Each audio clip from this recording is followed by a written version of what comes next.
to listen to some different experience. Now it's from Syria. He's going to speak about guidance and educational activities in the world. So he's going to talk about his activities from a global perspective. الحمد لله رب العالمين وأفضل الصلاة وأتم التسليم على نبينا محمد. Bismillahirrahmanirrahim. Thanks to the God, the creator and owner of all the universe and heavens. Distinguished President of the Religious Affairs, distinguished organizers of this International Symposium on Hajj, and all the contributors, all the speakers of the sessions, and distinguished audience who's following us through social media. May God's greetings be upon you. I wish from the God that He should make us always successful in His service. And I hope we will always remain as servants in the services of Allah. That being at His service births everything. As you know, encouraging the people to goodness and inviting to goodness the people were the roles of the prophets. In fact, the God sent the messengers in order to put the people out of darkness. They were sent to be guides of the people. This is why the messengers were sent by the God. Allah sends a prophet and says that I send them a prophet of their own from among them to teach them the book. Imam Husn al-Ansari provides the following riwayah. According to this, our Prophet says that if anyone invites another person to goodness, then both of those individuals will get the same sawab. Another riwayah, the Prophet says that if anyone invites other people to the true path, then all of those people will get the same sawab and they will miss nothing. However, if someone invites the people to the evil road, it means that all of them will be considered as going into the same sin. Hajj is a place of mass gathering for all the Muslims. They go there to ask for forgiveness of their sins. They are washed of, they are purified of their sins there. Allah orders 5 rukun,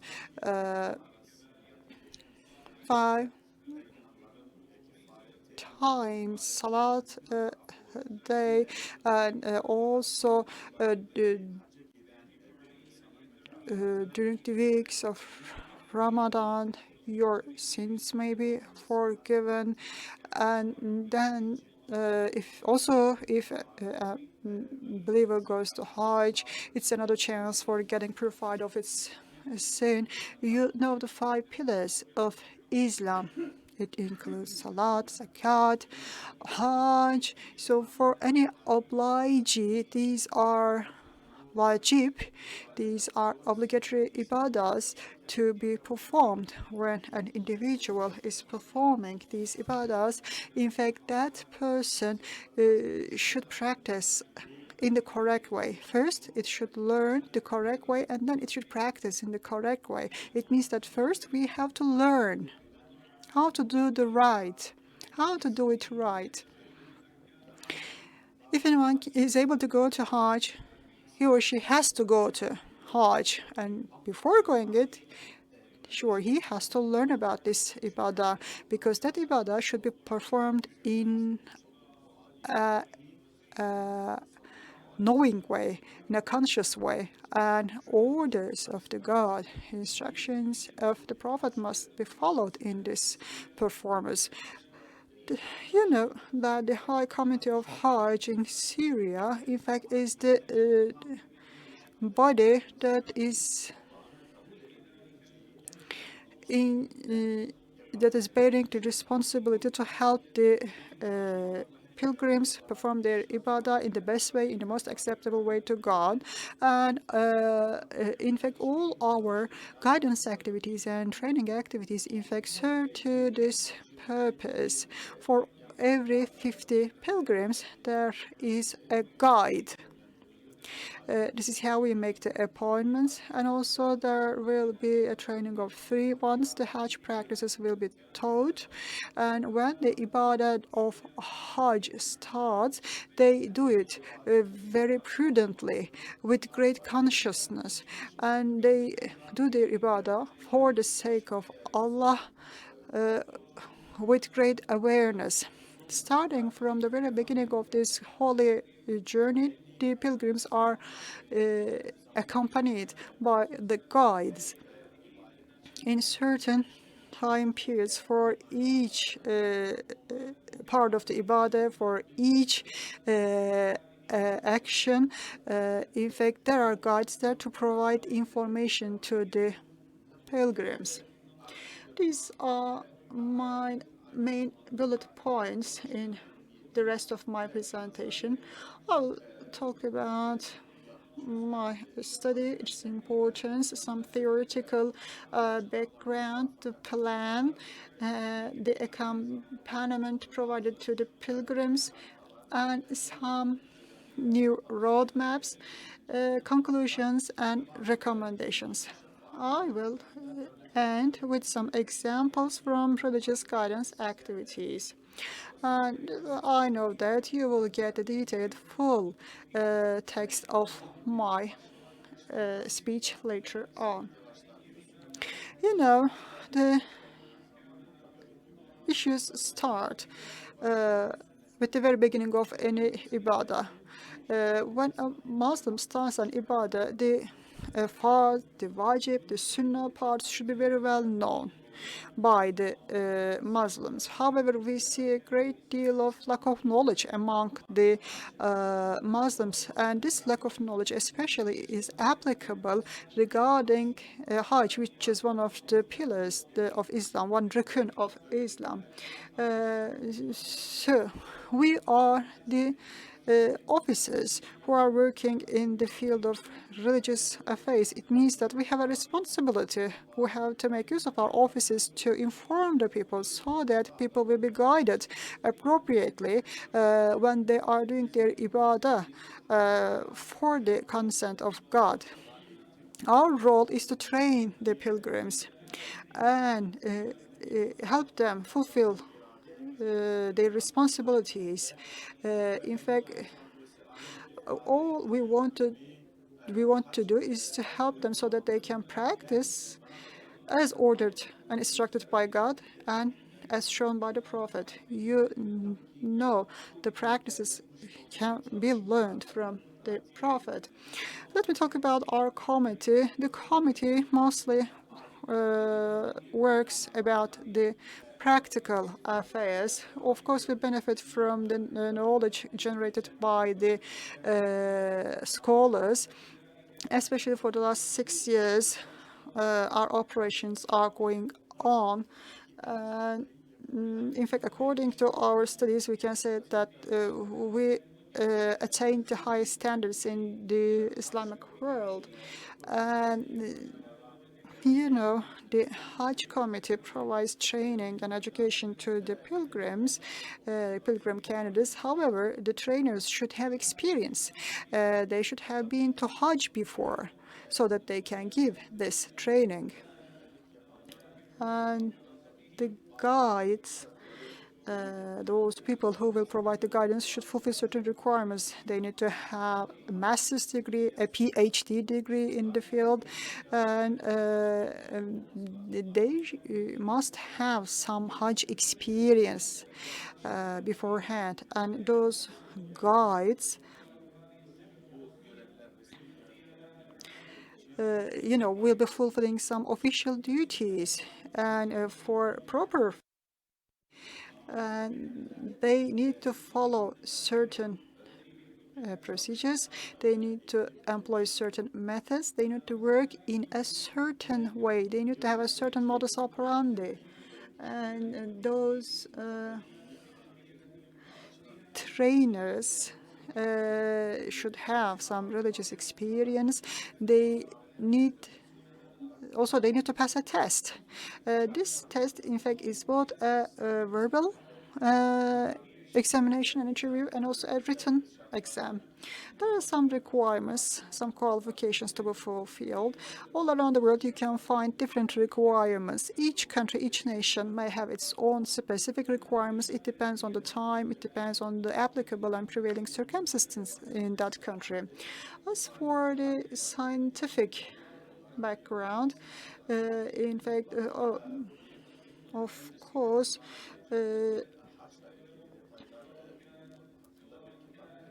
we provide some book which contains Hajj-related information. The people can benefit from this book in order to get prepared for the test.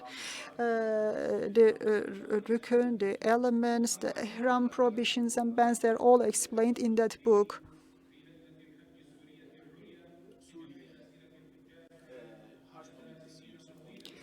Syrian High Committee of Hajj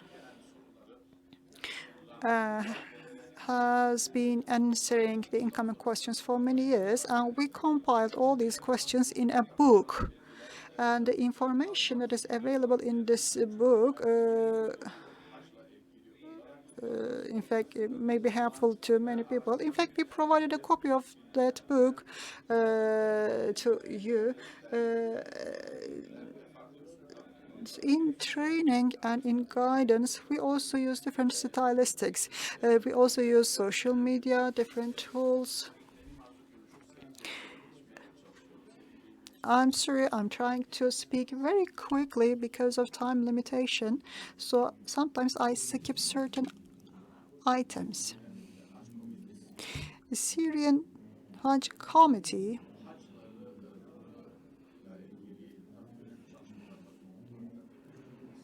carries out very important activities for the pilgrims. The most important function of the committee is to give the tests to the guides, to the trainers. A preliminary education is a must, and then comes the specialization. Then the other practical training starts. When it is not possible to physically come together, then the information is prepared in advance in the format of videos, and the lectures will be given through the videos. For example, in this video, it explains how to perform the tawaf around Kaaba. It mentions Hajar-al-Aswad and other elements of tawaf. The committee also created a source book that will be useful for all. As I said, this information later on got compiled in a book. That book includes 700 questions, and that book, in fact, is for all 4 madhabs. You can in fact, one can make use of this book in the rendering of the services. And in order to perform the Hajj in the best way, it is very helpful. Now we can talk about the practical part. When you go to Mecca Mukarreme, when they go to Mecca Mukarreme, they will stay there for 1 month. There's a certain program to be followed there. We also provide the guidelines for that part. For example, they create daily schedules. The schedule, for example, includes the prayers to be given 5 times a day there. Also, some books that are written and ordered by scholars will be read while those people are staying in Mecca. So any questions related to religion, any problems, any issues to arise will be covered. And in the scope of guidance trainings, we give awareness raising trainings as well. We make use of visuals, we give lectures, we provide the necessary instructions. So for all phases of the ibadah, the relevant information is provided.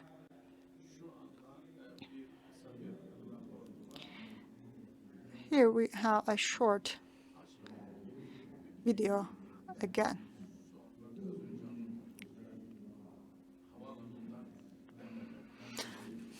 After the training of Hajj, then starts the journey. There will be guides to welcome you, and then there comes the flight.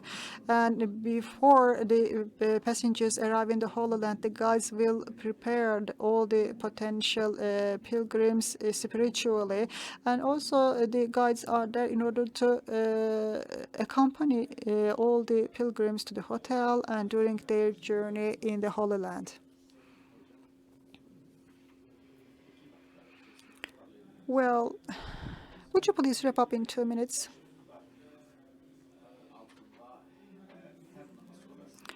In fact, after each salat, we give classes.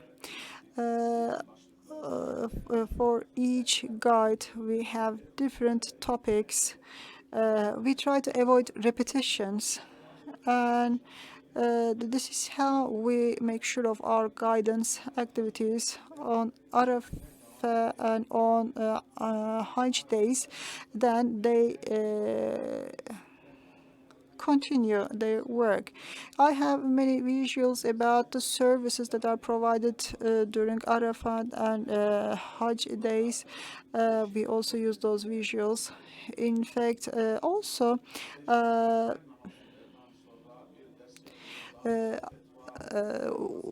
we make use of the sermons that are given after Friday prayer, after each prayer during the daytime. I mean, 5 times a day. We also give classes, and also there are people who are at a desk. In fact, from morning prayer until midday, the help desks will be staffed by the as personnel. They are there in order to respond the questions of the pilgrims. Then all these questions are compiled and sent to the scientific committee. The scientific committee writes down and formulates answers, and later on all those questions compiled in a book, and this book is distributed as a gift. We also organize certain competitions. In fact, those competitions are mostly for the pilgrims in order to encourage them. And we have circles, rings for teaching Quran. In the mosques, there are these circles for men and women. These serve to the purpose of teaching Quran.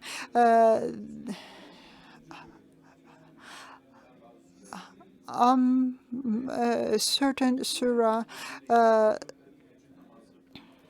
30th chapter of Quran, at least these are taught. We also have some organizations during the night time. In fact, we make sure that all the pilgrims learn everything necessary before they go, and also we try to make sure that they continue all these practices after they return. I'm going to skip certain slides. There are some important points I have to tell about. In fact, I thought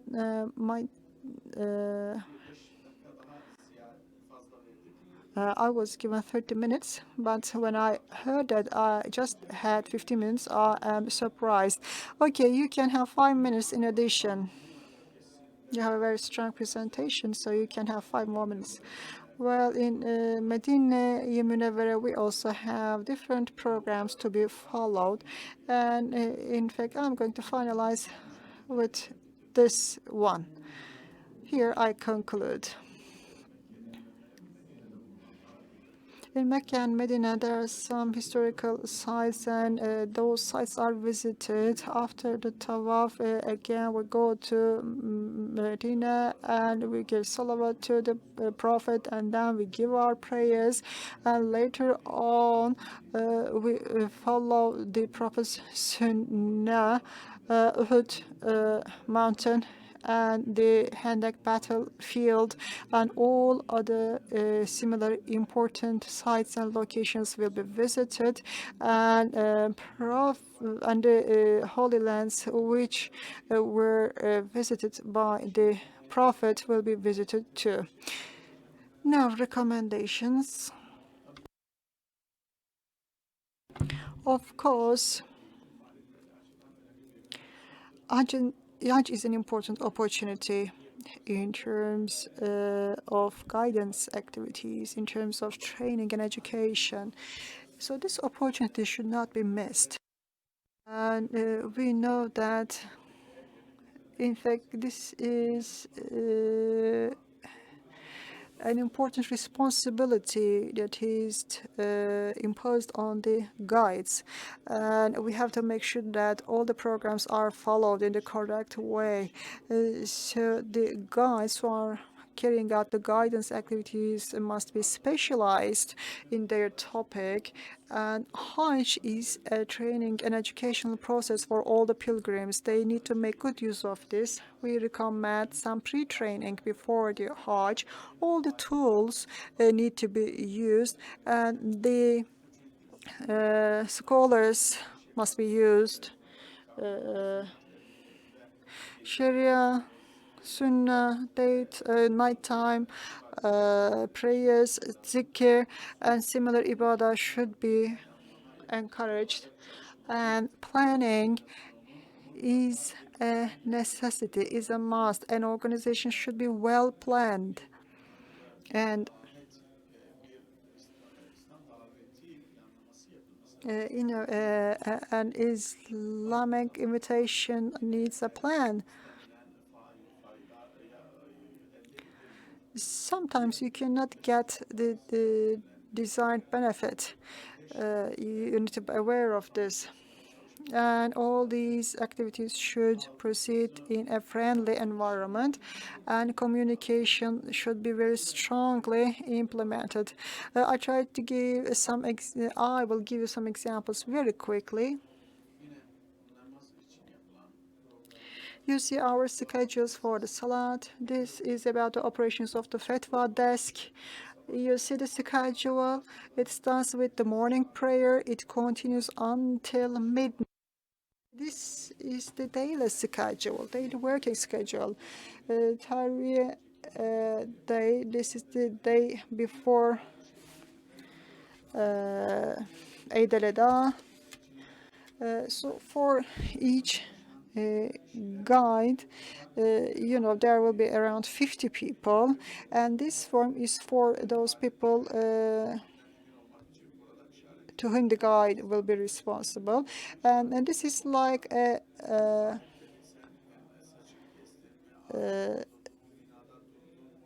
checklist. So did you cut your hair? Did you go to Arafat? Did you spend the night in the proper way? So for each pilgrim, the guide will put a check in the matrix. If there is any activity that is missing, a warning will be given so that the pilgrim will complete everything. And then, the names will be filled in by the guide. And this is a follow-up form, in fact. That's all. I'd like to thank you for your kind attention. Also, I would like to thank the organizers of this symposium. I would like to extend my best regards. My wish from the God is that He should make it possible for all of us to remain as His servants, and thanks to God. Thank you very much, Usama Abdulkerim Osman. It is quite a nice research with very broad results. Quite a different experience. Thank you.